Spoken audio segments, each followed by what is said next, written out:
microtransactions and DRM. Downloadable content.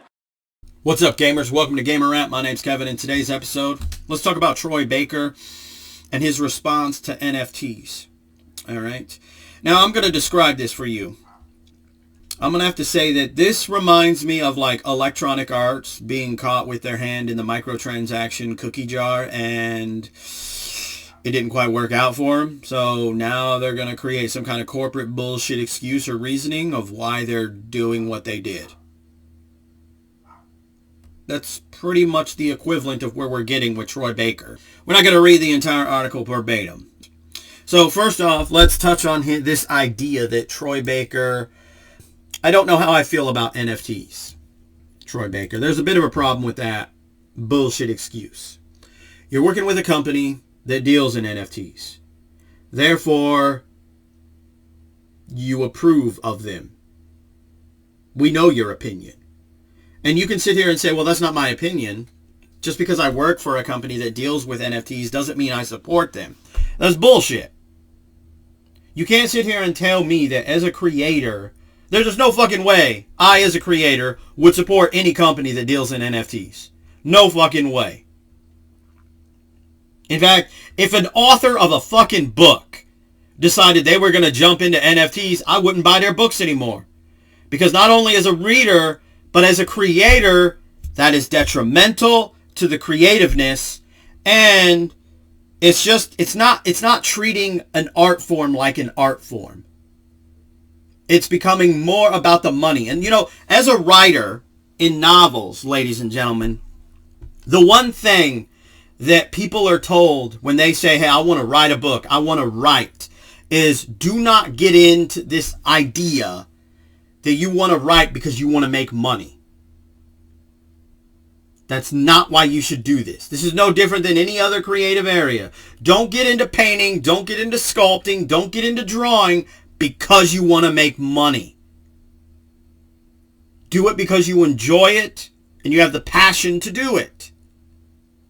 Now we jump further into this. Someone presented a platform to me that said, hey, here's a tool that we're going to be able to bring valuable resources to creators, independent creators who want to work in animation and video games or other applications. Once again, the problem with this is you don't even need NFTs to do exactly what he's describing. If he was so passionate about it, which the article makes it seem like he's really passionate about the idea of, hey, people could use Troy Baker voice clips in their games, even if they can't avoid Troy Baker themselves, that sounds like a brilliant idea to me. You could easily just start a company that does that. Get other voice actors, get other creators, whether we're talking programming, whether we're talking graphic artists, etc. And there you go. No NFTs needed or associated. You can't sit here and say you're passionate about an idea when you take that idea and use it as an excuse for your blatant support for NFTs. Because remember, your direct association, irrelevant if you as an individual believe that I don't support NFTs. Well, you do support them. You're working with a company that does them. Therefore, you do support them. Because anyone with half a brain doesn't support NFTs, isn't going to associate themselves with a company that deals in it. If there was an author that decided they were going to jump on this NFT bandwagon, I'd stop reading their books. I would not support them. Because that is not where the creativeness needs to go. We can't sit here and say that I'm a creator, I'm going to paywall my shit simply because I can behind some ridiculous objective scam. That's what NFTs are. They are a scam. And the majority of gamers see this. Even the low people on the totem pole that develop games, programmers, graphic artists, also see it as a scam. You can't sit here and say that, one, you don't have an opinion on it when the evidence to that is the complete opposite. And you can't sit here and try and make an excuse saying, hey, I think this is why I did this, because then it comes to the question, well, why didn't you just, I don't know, start a business? And you can't sit here and tell me that money would be a problem, because if you're real passionate about it, you could talk to other voice actors, other creators that I guarantee you would help create such a website community for individuals to get stuff from a creative level that they can use at a fair price within their creative works.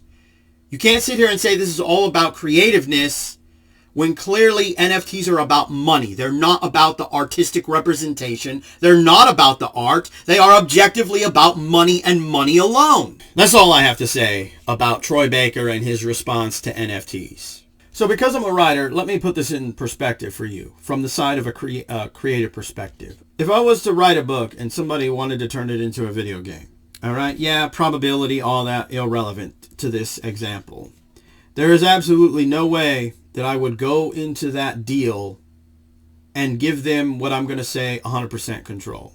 And here's what I mean when I say that. Pre-order DLC, microtransactions, loot boxes, pay to win, pay to make it easy is not to exist in the game. I will not be associated with that bullshit in any facet that thereof as a creator. Therefore, it would state in the contract that the company, developing company, cannot put any of that crap in the game. Because I am a creator first, and I treat video games like an art form, not a cash grab. I treat books like an art form, not something to make money off of. Same with comic books, movies, and so on and so forth. Anyway, I hope you enjoyed this video in some fashion or form. And remember, gamers, if you're not voicing your thoughts and concerns about the bullshit in gaming, and yes, sorry, Troy Baker, but the bullshit excuses that people come up with for their bad ideas, you just might be a part of the motherfucking problem.